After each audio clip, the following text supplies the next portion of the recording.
Bener nggak sih mainan yang mahal itu otomatis bikin anak jadi lebih pintar?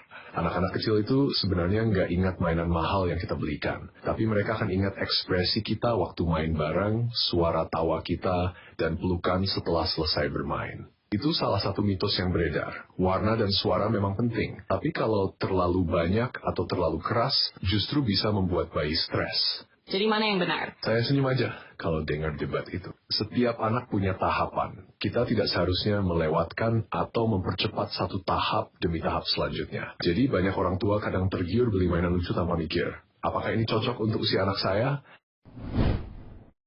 Halo Bunda dan Ayah semua. Selamat datang kembali di Ruang Bunda. Tempat ngobrol yang hangat dan nyaman untuk para orang tua yang sedang menjelajahi dunia luar biasa bernama pengasuhan anak. Saya Nadia dan hari ini kita akan bahas sesuatu yang mungkin sering kita lihat tapi jarang kita pikirkan dalam, yaitu mainan bayi. Tapi jangan salah, ini bukan obrolan soal mainan lucu-lucu aja ya. Kadang kita lihat rak toko bayi penuh mainan warna-warni, bunyi-bunyian, ada yang bisa nyanyi, ada juga yang ya ampun bisa connect ke wifi. Dan kita mikir, wah ini pasti bagus buat perkembangan anakku. Tapi bener nggak sih?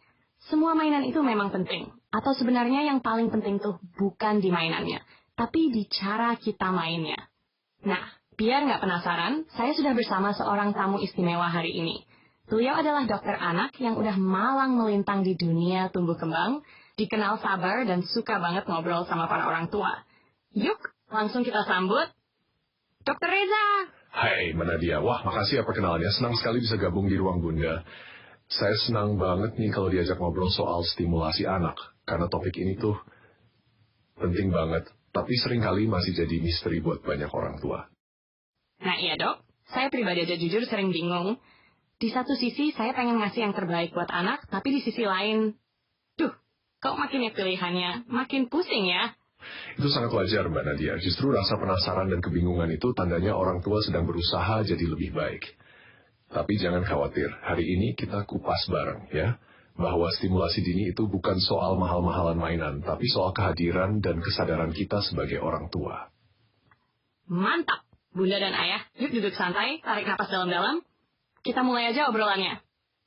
Oke, saya pengen nanya dari dasarnya dulu ya. Sebenarnya, kenapa sih stimulasi dini itu penting banget buat bayi? Nggak bisa tunggu agak gede aja. Nah, ini pertanyaan yang bagus banget Mbak Nadia. Jadi, bayi itu punya potensi luar biasa di 2 tahun pertama kehidupannya. Otaknya berkembang dengan sangat cepat. Bahkan sekitar 80% dari perkembangan otak dewasa terjadi dalam 2 tahun pertama. Bayi lahir memang dalam kondisi belum matang.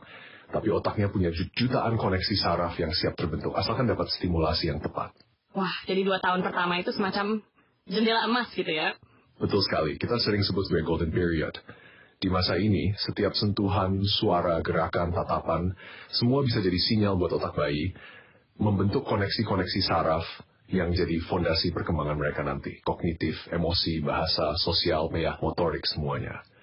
Jadi ketika kita ajak bayi ngobrol, meskipun mereka belum bisa jawab, otaknya sedang menyerap dan membentuk pola. Jadi misalnya waktu saya nyuapin anak saya sambil nyanyi-nyanyi kecil, ternyata itu udah jadi stimulasi juga ya? Tepat sekali. Dan stimulasi seperti itu, yang penuh interaksi dan kasih sayang, seringkali lebih efektif dari mainan mahal. Yang jadi tantangan, justru ketika orang tua berpikir bahwa perkembangan itu otomatis terjadi seiring waktu. Padahal meskipun ada faktor genetik, peran lingkungan itu besar sekali. Saya pernah dengar juga nih, ada orang bilang, udah nanti juga anak jalan sendiri, bicara sendiri, jangan diburu-buru. Itu gimana tuh dok? Itu pandangan yang umum, tapi perlu diluruskan. Betul, setiap anak ritmenya masing-masing.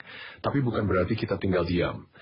Misalnya, memang semua anak pada akhirnya akan belajar bicara. Tapi anak yang sejak bayi sering diajak bicara, menyimak cerita, atau nyanyi-nyanyi bareng, akan lebih siap secara bahasa dan sosial. Bayi itu seperti spons, menyerap segalanya, dan tugas kita adalah menyediakan hal-hal baik untuk diserap. Jadi bukan berarti anaknya harus kursus sejak bayi ya, tapi lebih ke stimulasi sehari-hari yang berkualitas. Tepat sekali. Stimulasi itu nggak butuh biaya besar kok. Yang dibutuhkan adalah waktu, perhatian, dan dekatan. Sayangnya karena zaman sekarang penuh distraksi. Ada gadget, pekerjaan, dan tekanan sosial. Kadang kita dilupa bahwa interaksi sederhana itu powerful banget. Tapi dok, saya juga dengar kadang ada orang tua yang takut salah ngasih stimulasi. takut overstimulate. Bener nggak sih bisa kebanyakan stimulasi? Bagus banget, Mbak. Itu juga perlu dibahas.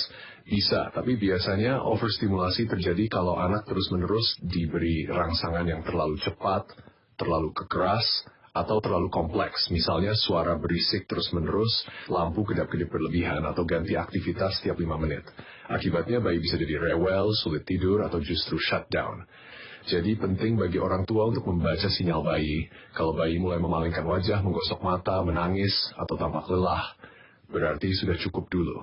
Oke, noted. Jadi stimulasi itu penting, tapi tetap harus peka ya. Lihat respons anak, bukan cuma fokus ke checklist aktivitas. Betul.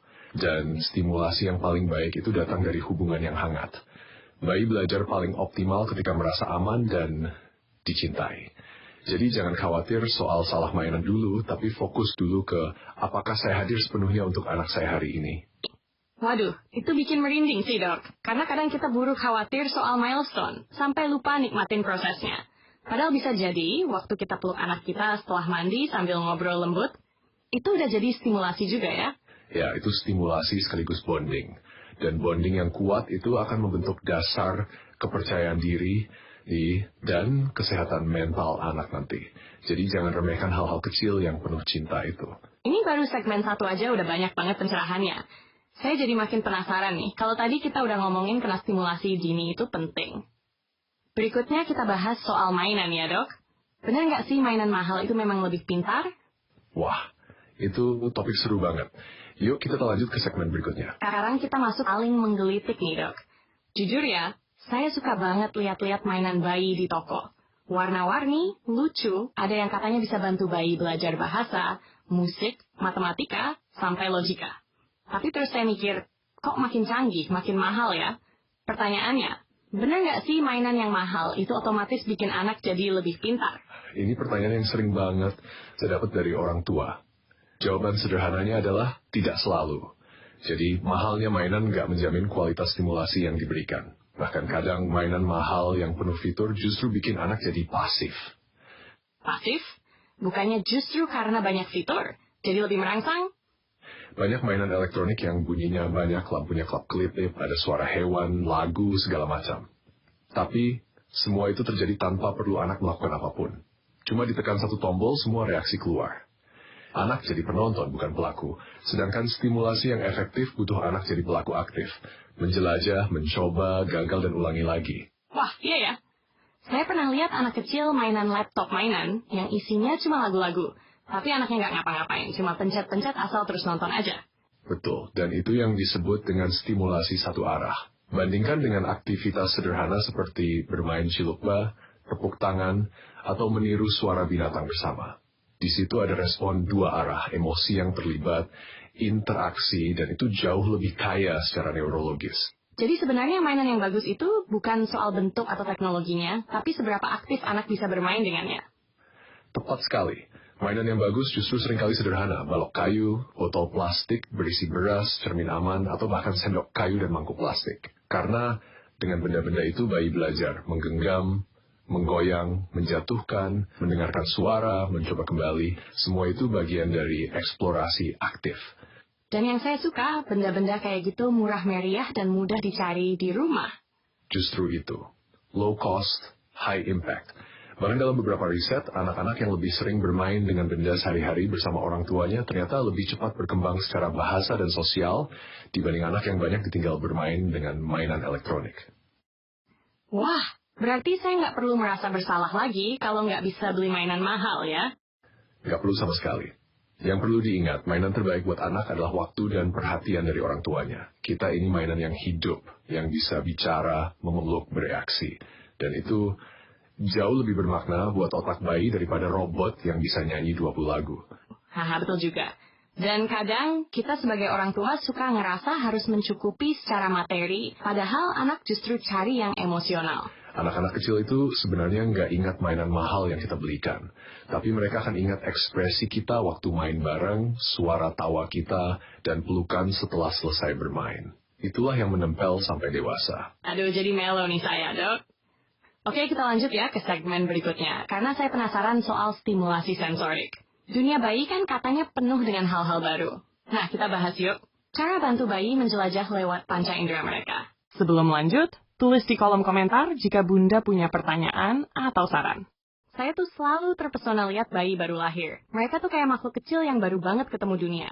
Semuanya masih asing. Cahaya, suara, sentuhan, bahkan bau. Itu artinya dari awal banget mereka sudah mulai belajar lewat panca indera ya? Betul sekali Mbak Nadia. Bahkan sejak dalam kandungan pun bayi-bayi sudah mulai menerima stimulasi sensorik. Tapi begitu lahir semuanya jadi lebih kompleks. Bayi belajar tentang dunia lewat sentuhan, suara, penglihatan, bau, dan rasa. Wah, jadi aktivitas stimulasi sensorik itu penting banget dari hari pertama ya? Sangat penting. Misalnya, kontak kulit ke kulit antara ibu dan bayi setelah lahir bukan hanya bikin nyaman, tapi juga menstimulasi sensorik. Ada sentuhan hangat, detak jantung, aroma tubuh ibu. Itu semua membuat bayi merasa aman, dan rasa aman adalah dasar belajar. Saya jadi ingat waktu dulu gendong bayi saya sambil nempel ke dada, dia suka diam tenang. Ternyata itu bentuk stimulasi juga ya? Ya, dan itu salah satu stimulasi terbaik.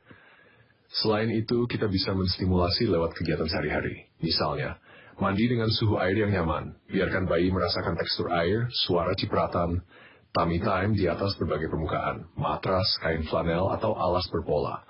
Mengenalkan benda-benda berbeda, halus, kasar, dingin, hangat yang aman tentunya. Bermain bunyi-bunyian, sendok diketuk ke mangkuk, botol diisi kacang hijau, dale. Ajak mendengar suara alam, air mengalir, daun bergoyang, suara burung. Wah, ternyata banyak hal di sekitar kita bisa jadi media belajar ya. Tapi dok, apakah ada yang namanya overstimulasi sensorik? Misalnya bayi dikasih terlalu banyak warna, suara, dan tekstur sekaligus. Pertanyaan yang penting. Jawabannya, bisa banget. Bayi itu punya batas kapasitas. Kalau overstimulasi, biasanya mereka akan menunjukkan tanda-tanda. Menangis tanpa sebab, rewel, sulit tidur, bahkan jadi pasif. Misalnya bayi yang baru bangun dari tidur langsung ditaruh di ruangan dengan musik keras, lampu warna-warni, dan orang ramai. Bisa jadi overwhelmed. Iya. Saya pernah ngalamin tuh. Bayi saya dulu pernah rewel banget habis ke mall, padahal cuma jalan-jalan. Bisa jadi. Jadi penting juga bagi orang tua untuk mengatur ritme. Stimulasi yang baik itu seperti irama musik.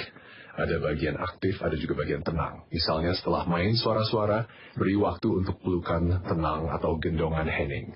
Jadi nggak harus dipenuhi terus dengan aktivitas ya? Harus ada ruang napas juga. Betul.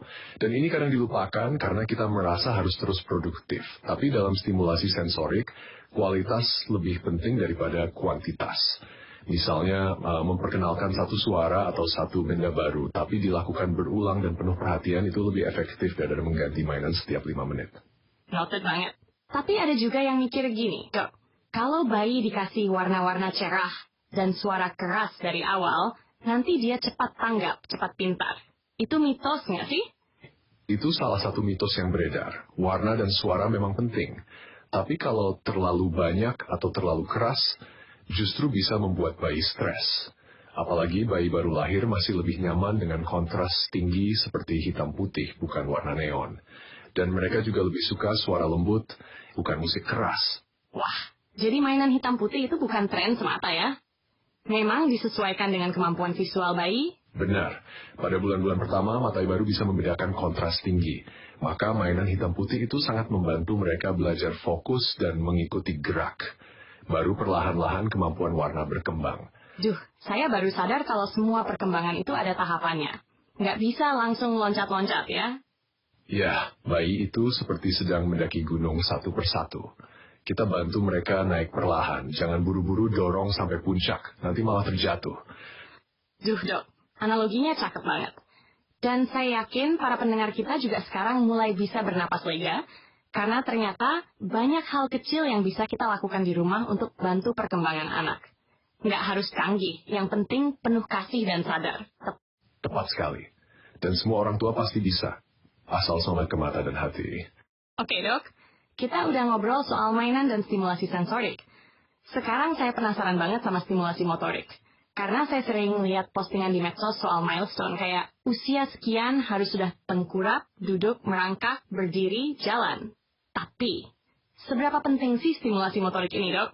Pertanyaan bagus banget, Mbak Nadia. Jadi, motorik itu kita bagi dua ya, motorik kasar dan motorik halus. Motorik kasar itu gerakan besar, kayak tengkurap, duduk, merangkak, berdiri, jalan. Motorik halus itu gerakan kecil seperti menggenggam, memindahkan benda dari tangan kiri ke kanan, menunjuk, menjumput. Keduanya sama-sama penting dan saling mendukung. Dan bayi tidak akan berkembang motoriknya dengan optimal tanpa stimulasi. Jadi nggak bisa berharap nanti juga bisa sendiri ya? Betul, memang sih, bayi punya insting gerak. Tapi untuk memperkuat otot, koordinasi, dan keberanian, mereka perlu diberi kesempatan, ruang, dan waktu untuk berlatih. Misalnya, bayi nggak akan bisa duduk kalau seharian cuma ditaruh di bouncer. Atau motorik halusnya nggak akan berkembang kalau semua mainannya otomatis bergerak tanpa perlu dipegang. Berarti penting banget dong, Dok, buat ngasih ruang gerak. Tapi gimana caranya? Kan kadang rumah sempit atau lantai dingin. Bisa disiasati kok, cukup gelar matras atau selimut tebal di lantai. Yang penting bayi bisa mengeksplorasi dengan aman. Misalnya, tummy time setiap hari sejak usia beberapa minggu. Taruh mainan di luar jangkauan agar bayi belajar meraih. Biarkan dia mengguling sendiri, jangan buru-buru diangkat. Pegang tangannya saat berdiri, tapi jangan dipaksa berjalan terlalu dini. Soal jalan dini itu juga banyak yang debat, Dok. Ada yang bilang bayi makin cepat jalan makin bagus, tapi ada juga yang bilang jangan dipaksain. Jadi mana yang benar? Saya senyum aja kalau dengar debat itu. Setiap anak punya tahapan. Kita tidak seharusnya melewatkan atau mempercepat satu tahap demi tahap selanjutnya.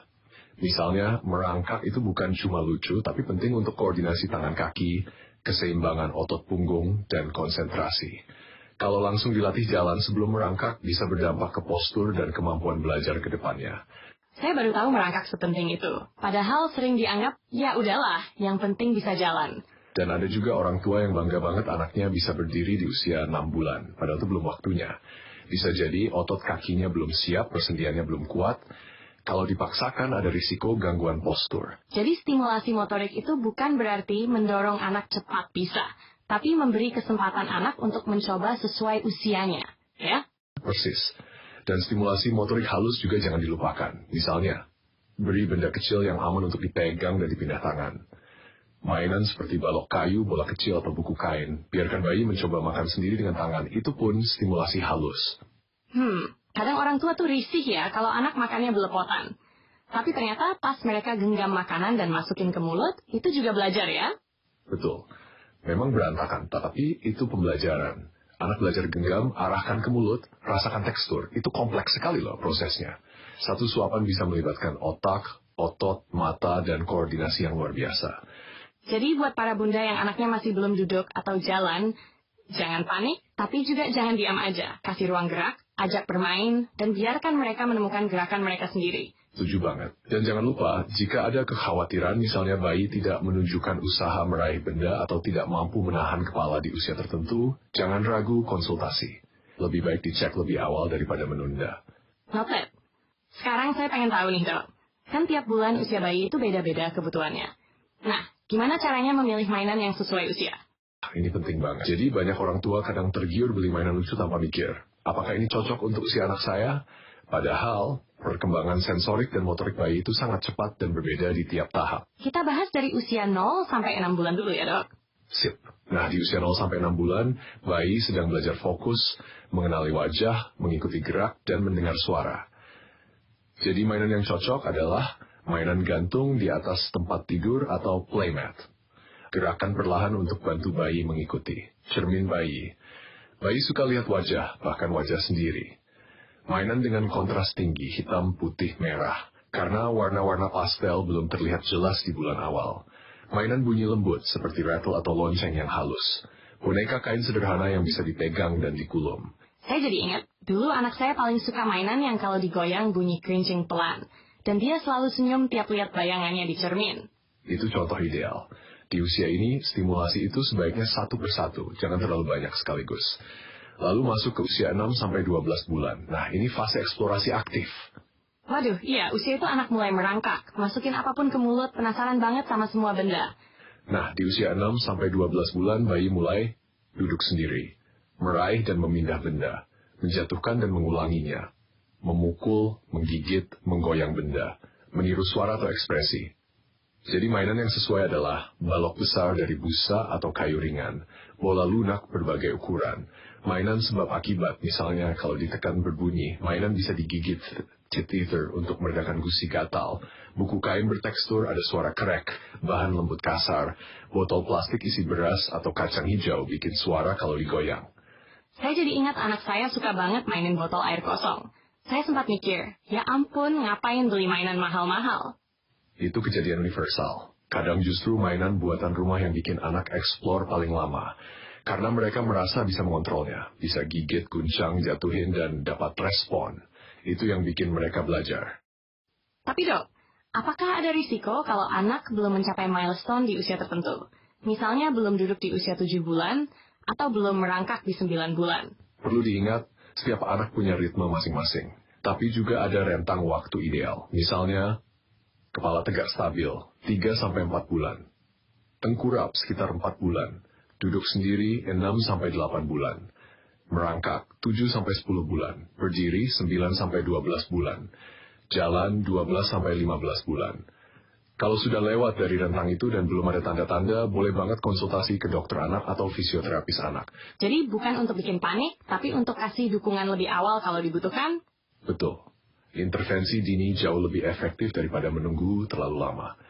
Dan kadang, cukup dengan penyesuaian di rumah, lebih banyak tummy time, ganti posisi tidur, kurangi waktu di bouncer, dan sebagainya. Saya rasa banyak orang tua bakal merasa tercerahkan dari segmen ini, dok.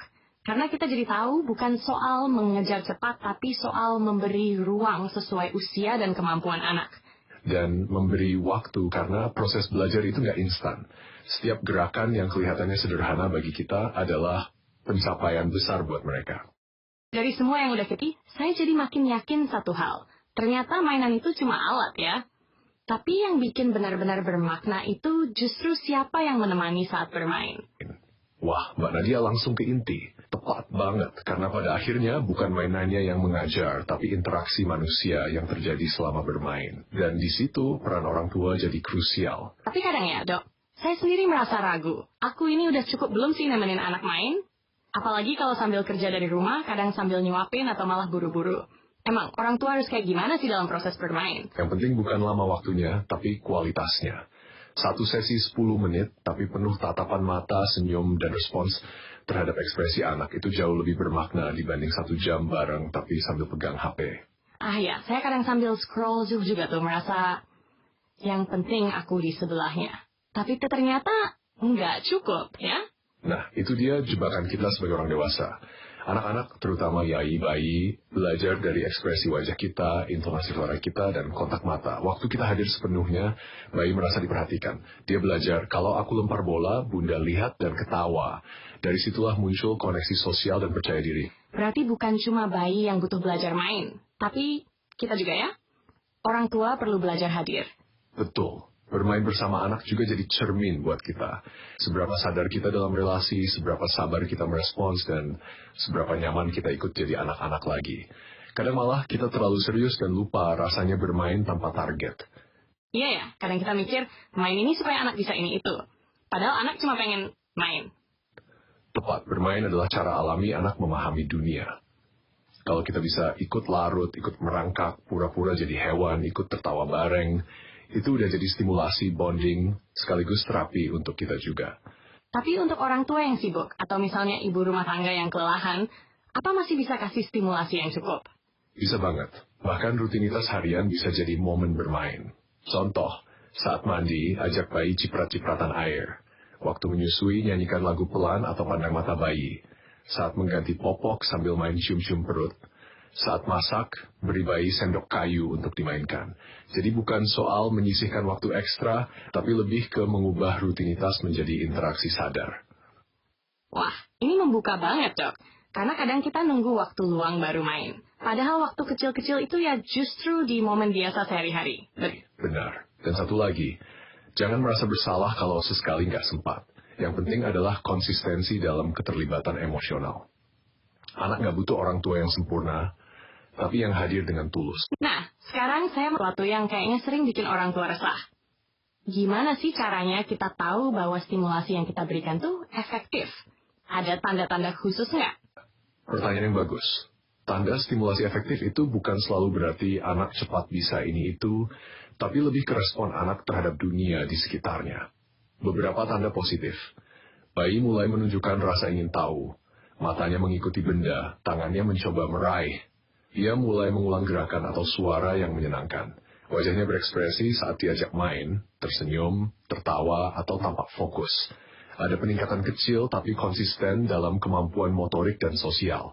Jadi bukan harus ada loncatan besar ya? Tapi lihat perubahan kecil yang berulang? Ya, itulah pentingnya observasi sehari-hari. Misalnya, minggu ini bayi belum bisa membalikan badan, tapi minggu depan mulai miring ke samping. Itu artinya ada progres. Dan stimulasi membantu progres itu terjadi secara alami. Tapi kalau misalnya anak tidak menunjukkan respon tertentu, kapan kita harus mulai khawatir? Nah, ini penting. Ada beberapa red flags atau tanda bahaya yang perlu diwaspadai seperti bayi tidak menoleh ke arah suara keras di usia 3 bulan ke atas, tidak menunjukkan kontak mata atau tidak mengikuti gerakan, tidak ada usaha mengangkat kepala saat tengkurap di usia 3 bulan, tidak mulai menggenggam benda di usia 4-5 bulan. Di usia 6-7 bulan, bayi tampak diam saja atau sangat pasif. Langsung konsultasi ya? Betul, lebih cepat lebih baik. Jangan menunggu, nanti juga bisa sendiri. Karena kalau memang ada keterlambatan, penanganan dini bisa sangat membantu. Kadang cukup dengan sesi fisioterapi, stimulasi terarah di rumah, atau terapi wicara di usia dini. Saya senang banget kita bahas ini secara terbuka. Dok, karena kadang orang tua merasa malu kalau anaknya belum bisa ini itu, lalu malah jadi nggak mau cerita. Itu sayangnya sering terjadi. Padahal seharusnya nggak ada rasa malu. Setiap anak unik. Dan peran kita bukan menuntut mereka jadi cepat, tapi menyediakan dukungan yang sesuai dengan kebutuhan mereka. Wah, Dok, ini bukan cuma informasi, tapi juga rasa. Saya merasa banget bahwa yang dibutuhkan bukan teknologi canggih atau tumpukan mainan, tapi kehadiran penuh cinta dari orang tuanya. Setuju banget, Mbak Nadia. Jadi mungkin ini penutup dari saya. Stimulasi dini itu bukan proyek besar. Ia adalah rangkaian momen kecil yang dilakukan dengan sadar dan penuh kasih. Mainan adalah alat, tapi hati orang tua adalah rumah belajar terbaik. Bayi belajar dari dunia, tapi yang membentuk fondasinya adalah rasa aman, kehadiran, dan interaksi manusia yang hangat. Jadi, tak perlu merasa kurang kalau tak bisa membeli mainan mahal, asal kita mau hadir, itu sudah luar biasa. Wah, terima kasih banyak, Dr. Reza. Rasanya bukan cuma para pendengar yang tercerahkan, tapi saya juga diingatkan untuk lebih hadir, lebih main, dan lebih santai. Karena ternyata yang terbaik buat anak kadang justru hal paling sederhana. Amin. Semoga obrolan ini bisa bikin banyak orang tua lebih percaya diri dan lebih menikmati proses bermain bersama anaknya.